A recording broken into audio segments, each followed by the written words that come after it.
Hi, everybody. Thanks for joining me today. Really appreciate it. I know there's lots of options out there of people you can listen to, so I appreciate you being in this room and hearing what we have to say at Harvest One.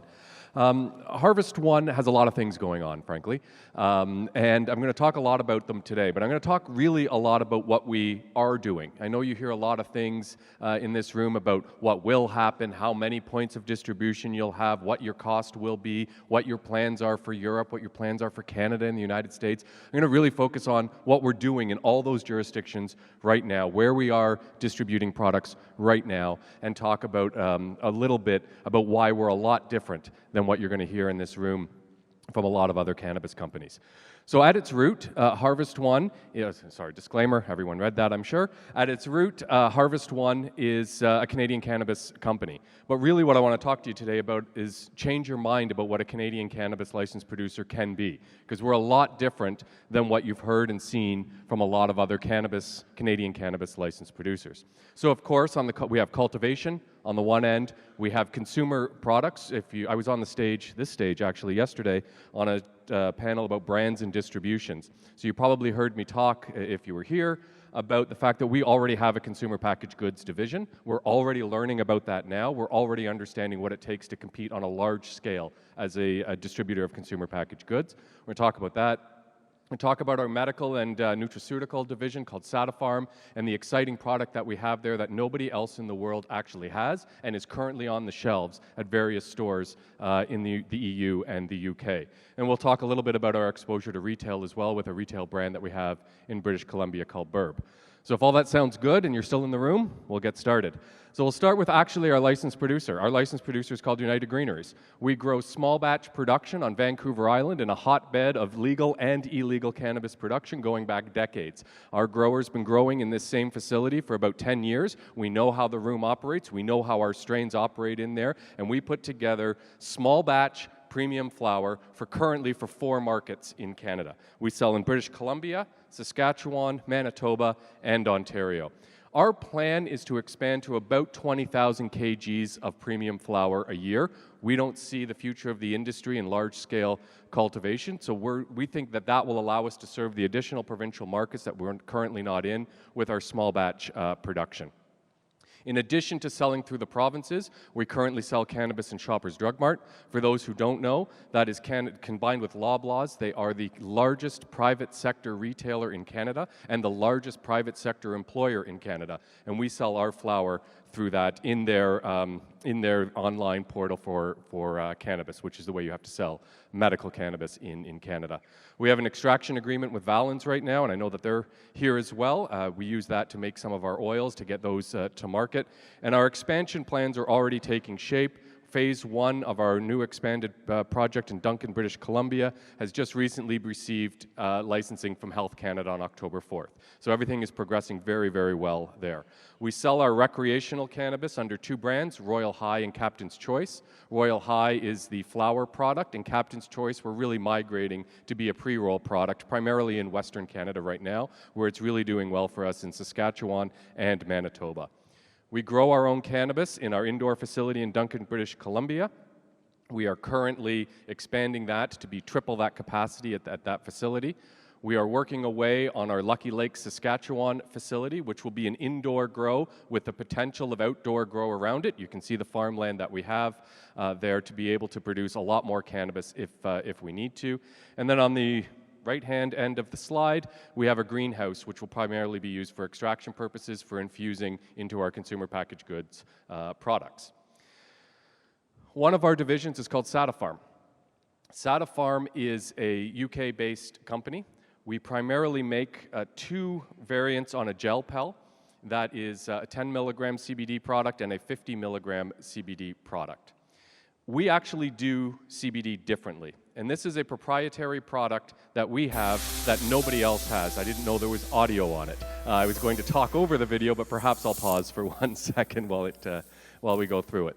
What we do is we put CBD into these little gelatin capsules. Those little gelatin capsules are actually inside of a gastro-resistant outer shell. That shell passes through the stomach before it starts to digest in the intestine, which gives you higher bioavailability, faster onset and a longer effect of the product. We have the worldwide rights to put any cannabinoid formulation into this format. Therefore, we're the only people who can do this. And of course, as soon as I said I would stop talking on the audio stopped. So, but thank you for the control up, and then it's back again. So everything that people are looking for, reliable dosage, easy format, people already know how to take pills, but it's a lot different than anything you can find. And it is GMP certified. It is currently being manufactured. It's manufactured in Switzerland. It is currently on 2,000 stores in the UK, the shelves of 2,000 stores in the UK and Ireland. It is available online across the EU. It is available by prescription in the 50 milligram size in Australia, New Zealand, and Asian countries when and where legal. Currently in Australia, for sure. A little bit more about it. And we plan to launch sales in Canada in early 2020. The machines are on their way over to allow us to manufacture it. We did phase 1 and phase 2 clinical trials on this pill. Phase 1 focused on bioavailability and stability. You can see where we compared direct comparison against GW Pharma's product, and you can see the results in the darker box on the left-hand end of your screen. On the right side, when we moved to phase 2, we decided to do this on treatment-resistant pediatric epilepsy. Again, you can see the results are quite impressive from what we learned on our phase 2 clinical trials. And those have not only did we do the research, but those have been published in a peer-reviewed medical journal called Epilepsy and Behavior, which you can take a look at when you have the time and inclination.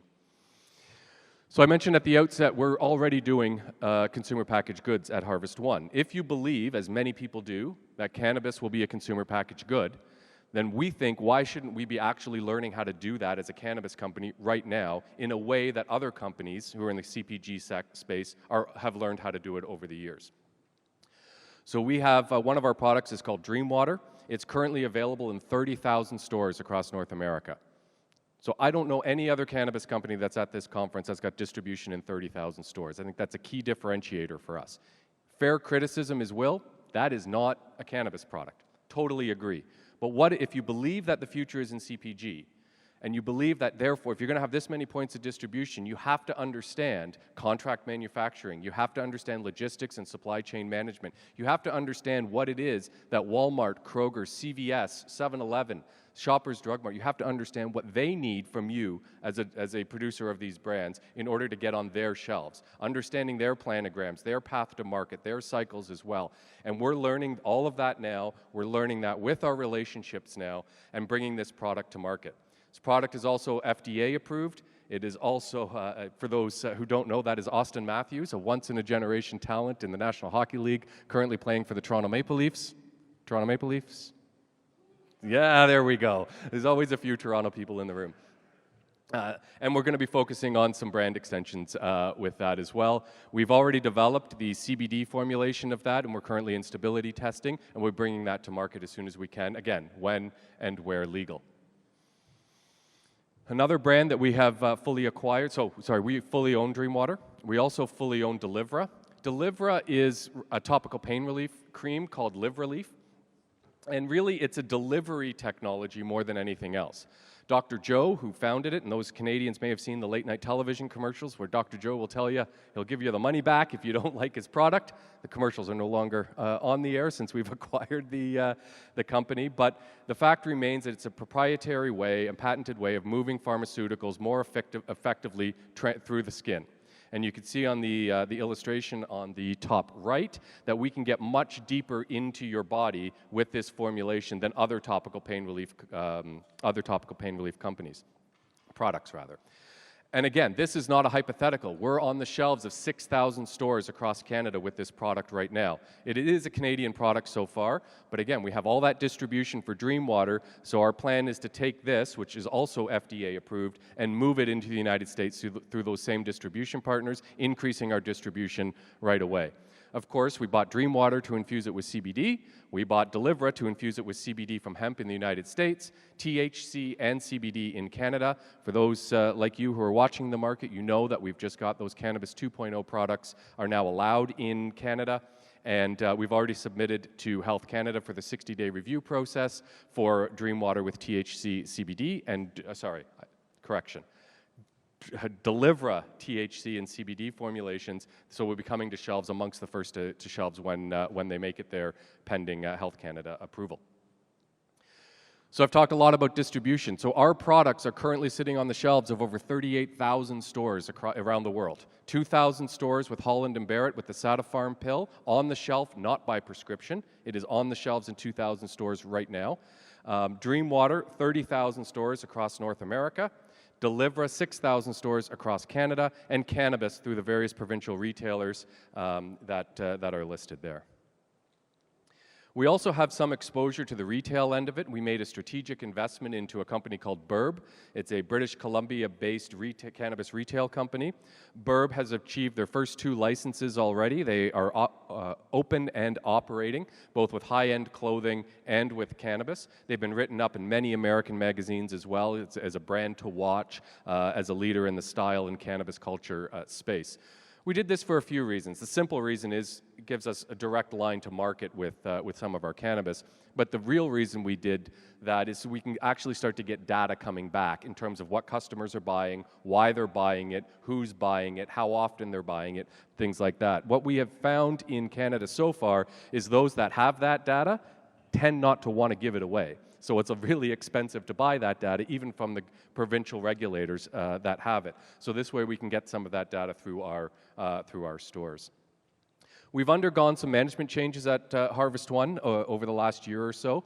I want to draw your attention to the upper left, our new CEO, Grant Froese, who joined us maybe about 18 months ago.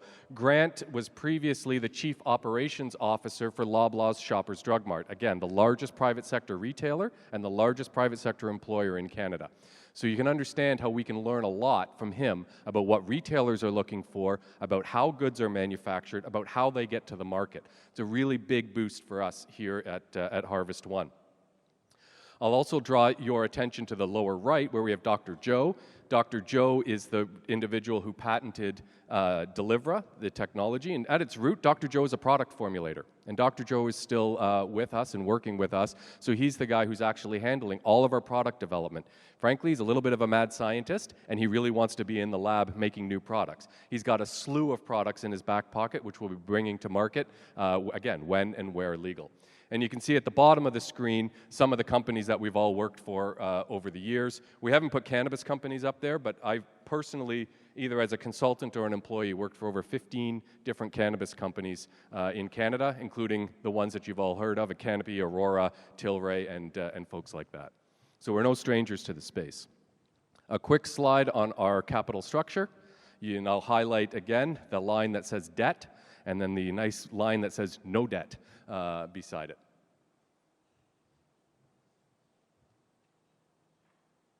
So future catalysts, of course, are 3 expansions coming online as we work through that in Canada. Our new derivative products coming online in both Canada and the United States. CBD formulations of Dreamwater and Live Relief, our topical pain relief cream. Bringing that Live Relief product to America for the first time. Satifarm capsules, which are best in class and proprietary to us, CBD and THC product. We'll be bringing that production to Canada. Pardon me. And a further geographical expansion into other markets that we're not already in. So we need to get all of the products that we have all in the same markets and expand to new markets as we go forward, as we're, of course, infusing those products as well. We've basically taken a different route to market up from a lot of people on consumer packaged goods. And it's not different. We believe it's the right way to go, but you can have that debate. A lot of cannabis companies are developing their products, developing their brands, and pushing them out to market. We've taken the other approach. We bought brands that are already in the medicine chests of Canadians and Americans right now, and we're going to infuse them because they already have brand trust in that. They're already buying those products. They already believe in the brand attributes that are being promoted by those various products. We're going to add cannabis to it. Those people then become cannabis success stories in our minds, and we continue to have additional SKUs and variants on those products going forward. I have 5 minutes left. I come to this industry from politics and communications, so I can talk a little fast. I apologize, but I will pause with the 5 minutes to take any questions if you have any. I've made you all dizzy by how fast I've talked. Yeah, one. You're talking about your proprietary ability to have capsules. I'm sorry. You were talking about your proprietary technology to have the gelatin capsules pass through the stomach, and you say you're the only company in the world that can have this process. And how was this registered, and how do you see this as a unique delivery system in the future? Yep. So that pill is currently manufactured in Switzerland, a GMP certified facility. It is done by a company called GelPel, which we've entered into a joint venture with, and we have the worldwide rights to put any cannabinoid inside those little balls. Now, we can also do other things beside cannabinoids. Where and when legal, we can add probiotics. With CBD, we can do a CBD-THC mix. We can add vitamins into that along with CBD or THC. We can add omega-3s or essential oils to that as well, but any cannabinoid must come from us. Any other questions? Right here. Are your facilities, the 3 across Canada, is the product coming out of each destined for different markets in terms of one is primarily for smokable bud versus export to the EU or what have you?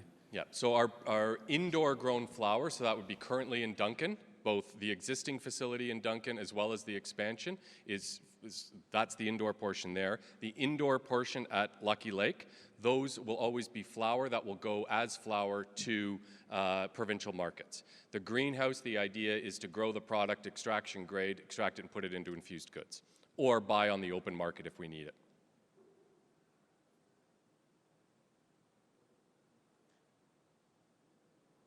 Anybody else? Great, I'll be hanging around for a bit. Happy to take any questions anytime. Thanks so much for your attention today. Appreciate it.